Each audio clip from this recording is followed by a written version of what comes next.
몇 달 전에 나는 이사를 하였다. 결혼 이후 네 번째의 이사였다.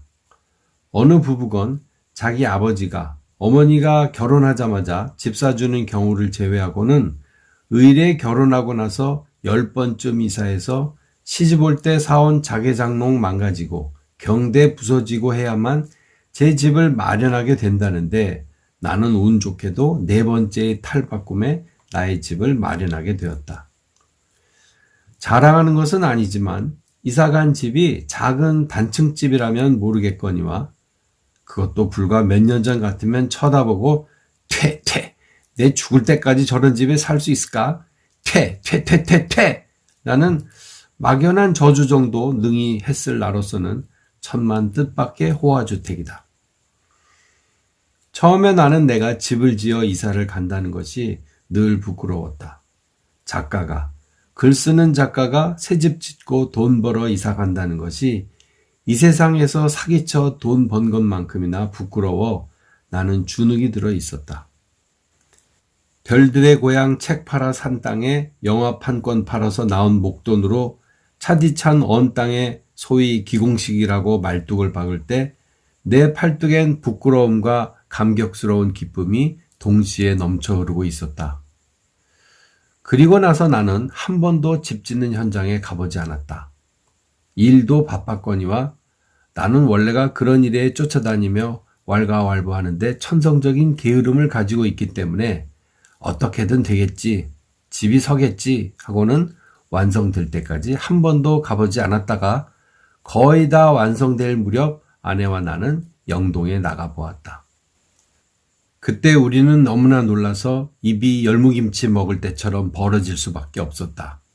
내 집이, 설계도 볼 때는 막연하던 안방이, 거실이, 층계가, 유리창문이 그 언덕길 위에 신기루처럼 서 있는 것이 아닌가.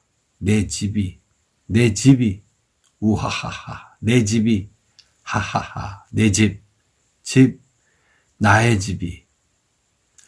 아내는 꿈만 같아서인지 그 눈에 눈물이 그렁그렁 매달려 있었는데 그때 아내의 머리엔 우리 둘이 살아온 지난 5년간의 가난이, 슬픔이, 굶주림이 스쳐 지나갔을 것이다.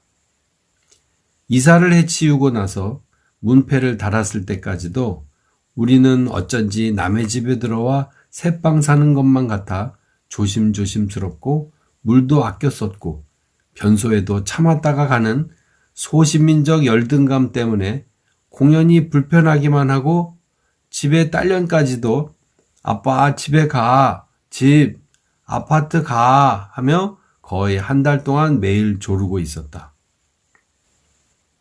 도둑이 유난히 많다는 영동 새 동네로 와서부터는 나는 한밤중에 벽난로까지 만들어 놓은 거실에 혼자 앉아 아무것도 쓰는 것이 없이 밤을 홀가닥 새는 일이 많아져 가고 있었다.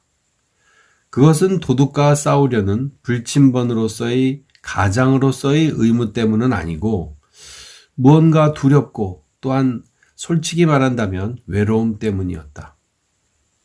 막말로 말해 어디 사기친 것이 아니라 지가 애써 번 돈으로 지은 새 집에 사는 게 뭐 죄가 된다고 공포감이 오겠느냐마는 가슴을 저미는 칼날과 같은 외로움은 견딜 수 없을 정도였다.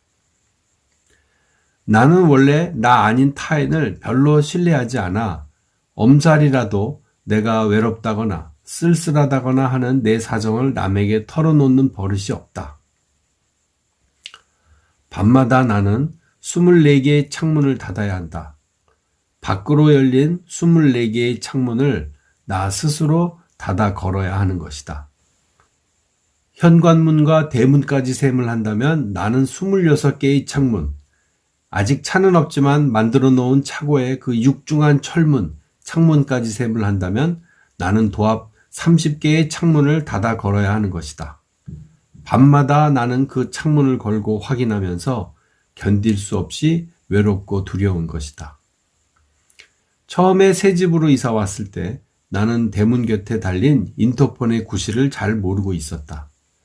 그저 인터폰 한 구석에 달린 처녀의 젖꼭지와 같은 벨을 누르면 밖에 누가 왔음을 알리는 신호로밖에 쓰여지지 않는 것으로 막연히 생각하고 있었다.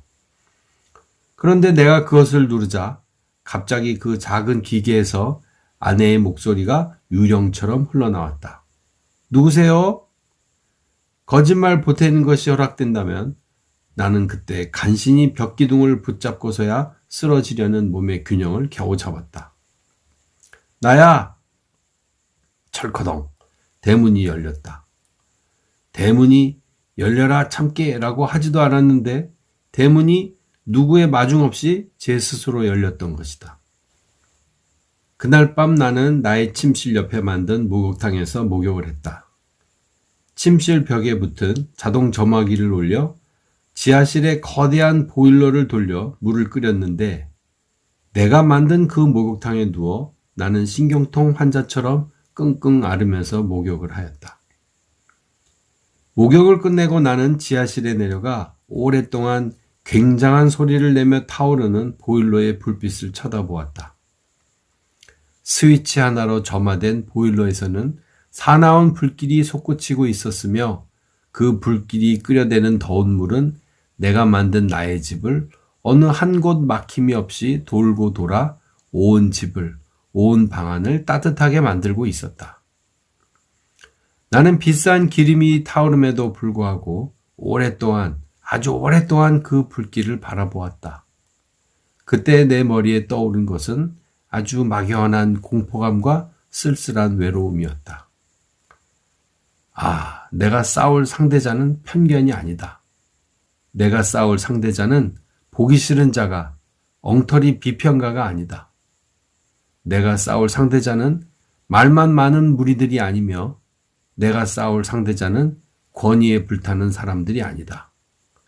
그것은 나 자신이다. 저 보일러와 인터폰, 냉장고에 가득 찬 과일과 우유, 치즈와 계란, 스위치만 돌리면 틀어지는 가스조리대, 30개의 창문.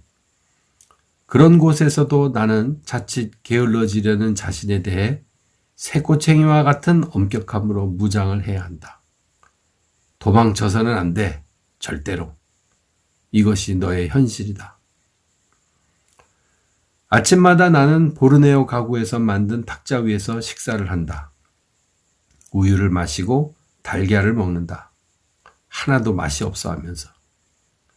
그러나 그 하찮은 달걀을 먹을 때마다 나는 내가 아주 어렸을 때 내 생일날에나 도시락 위에 얹혀졌던 금빛 찬란했던 달걀의 그 놀라웠던 기억을 나의 계율처럼 상기하곤 한다. 나는 이길 것이다.